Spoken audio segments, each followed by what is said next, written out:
Hello guys, sa Lolo, this is for Sagittarius. Welcome dito sa aking channel, Kapalaran 888.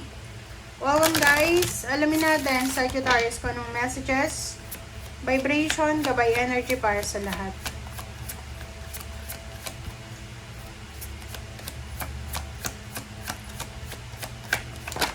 Okay, thinking man. Alam niyo ba lumabas yan sa lahat ng zodiac signs? So, for the month of August, kailangan yung mag-isip. Okay, Sagittarius. May mga Sagittarius dito na feeling nyo, sobrang pag-aalala to. You're worried kasi pwedeng hindi ka pa makamove on sa past mo, past relationships, past jobs, past locations, or kung ano man na past. Okay, past trauma, heartaches and pains. Basta hindi ka makamove on. So, sabi ng baraha sa'yo dito, kailangan mo nang tapusin. Kailangan mo nang mag-isip, maghanap ng solusyon para matapos na yan na mga restrictions, stagnation na nararanasan mo sa buhay.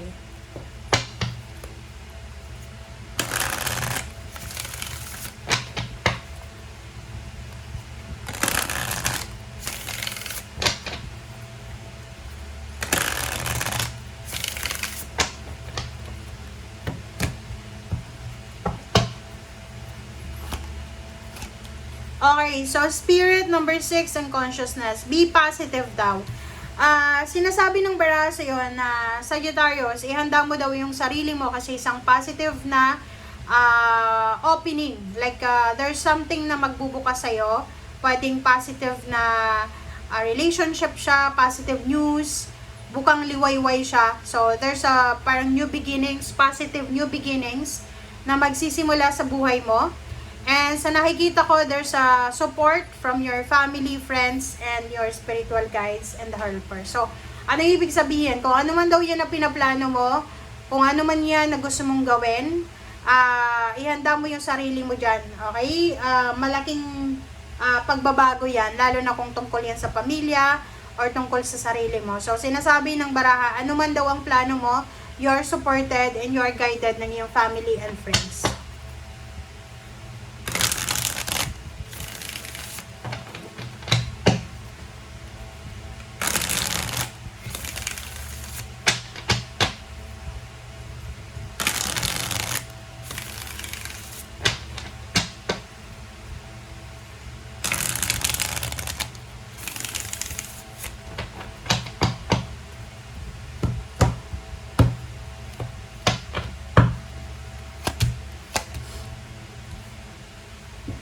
Eight of Earth and Seven of Water.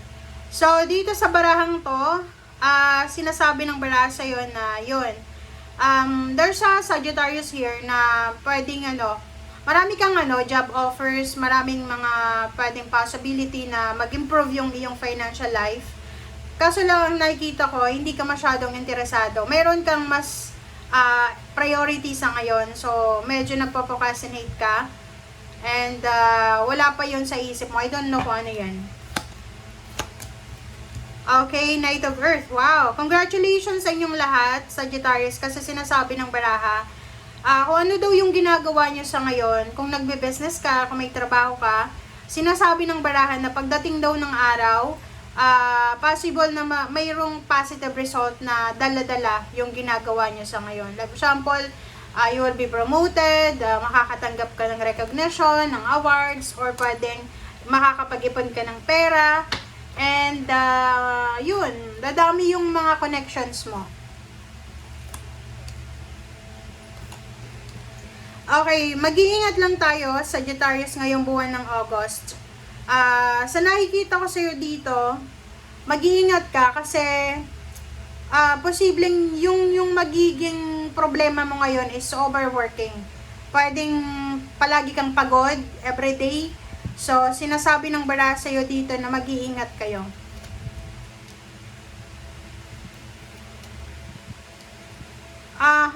So, nakikita ko rin sa'yo dito na yon, pwedeng yung ex mo ay water sign, Pisces, Scorpion, Cancer. And, sinasabi ng baraha sa'yo dito na hindi ka pa rin nakaka-move on. Kahit may bago kang relationship sa ngayon, niloloko mo lang yung sarili mo. And at the same time, yung bago mong karelasyon ngayon, unfair sa kanya kasi rebound relationship yung ginagawa mo.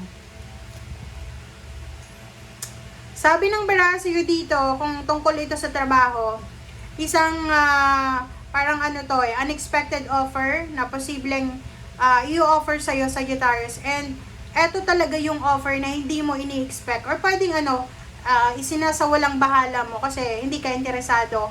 Pero pagdating ng araw, magsisisi ka kasi etong hindi mo inaasahan na offer, siya palang magiging rason para maging successful ka.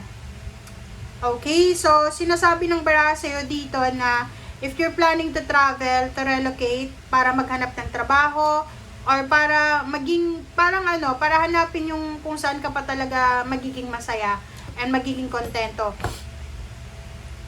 Sabi ng baraha sa'yo dito, okay, continue lang kung bata ka pa, nasa below 30, below 40, single ka, gusto mo mag-travel, gusto mo mag-explore, okay lang, go lang ng go.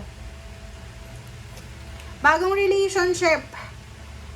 Sabi ng baraha sa'yo dito, inuulit nyo yung readings dito sa 4 cards na yan. Kung kaka-break mo pa lang, or pwedeng, tawag dito, patatapos lang ng previous relationships mo, ang sabi ng baraha sa'yo dito, tapusin mo muna yon. Mag-move on ka muna bago ka tumalon sa bagong relationship.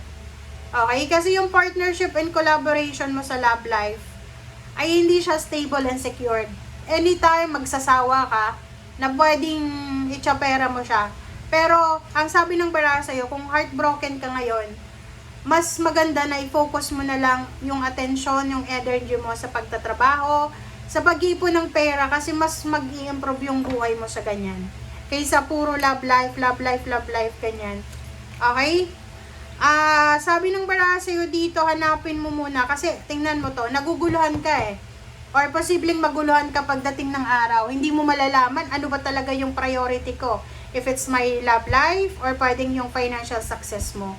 So, ganito yon. May mga tao guys na, pag heartbroken sila, pumapayat sila. Kasi, hindi sila nakakakain. Kasi busy sila sa trabaho, ganyan.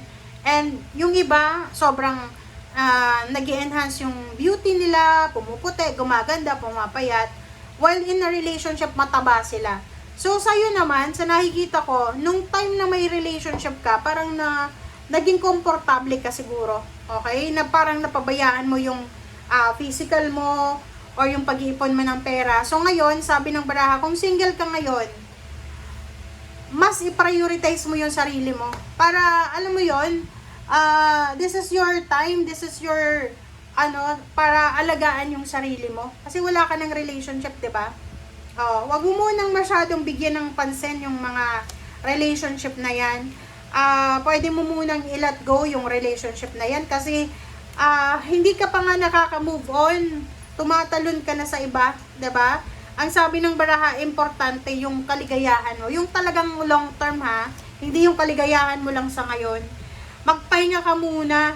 May mga tao kasi kakahiwalay lang sa relationship. Makikita mo may karelasyon na naman. Tapos sasabihin hindi pa naka-move on sa past. 'Di ba? So, mo muna yung sarili mo. Anong tawag diyan? Alagaan mo muna yung sarili mo, 'di ba? Mahalin mo muna yung sarili mo kasi yun yung importante 'Di ba? Make sure na you have time, you have your yung sarili mo dapat muna yung priority mo sa ngayon. Sabi ng baraha sa'yo dito, kung pagsasabay-sabayan mo yung trabaho mo, yung bagong love life mo, yung plano mo, mapapagod at mapapagod ka. Okay? Kailangan relax, chill lang, recovery, 'di ba? Healing, parang ganon. So, okay, the world card, sinasabi ng baraha sa'yo, na lahat ng bagay ma-accomplish mo yan, lahat ng mga gusto mo makukuha mo yan, magsi-celebrate ka sa katapusan. Pero, iwasan natin yung sobrang aggressive. Okay, kung ano yung naiisip mo ngayon na mismo. Pag-isipan mong mabuti, yun yung kailangan mong gawin this month of August, is kailangan mong pag-isipan ng mabuti. Alam mo, yung August is a ghost month yan. So, kailangan, chill ka lang. Huwag kang makikipaghiwalay, huwag kang magpapakasal, huwag kang magpapatayo ng bahay, huwag kang bibili ng bahay, bibili ng sasakyan, or kung anumang mga major na actions ang huwag nyong gagawin ngayong August. Okay? Thank you guys. Bye!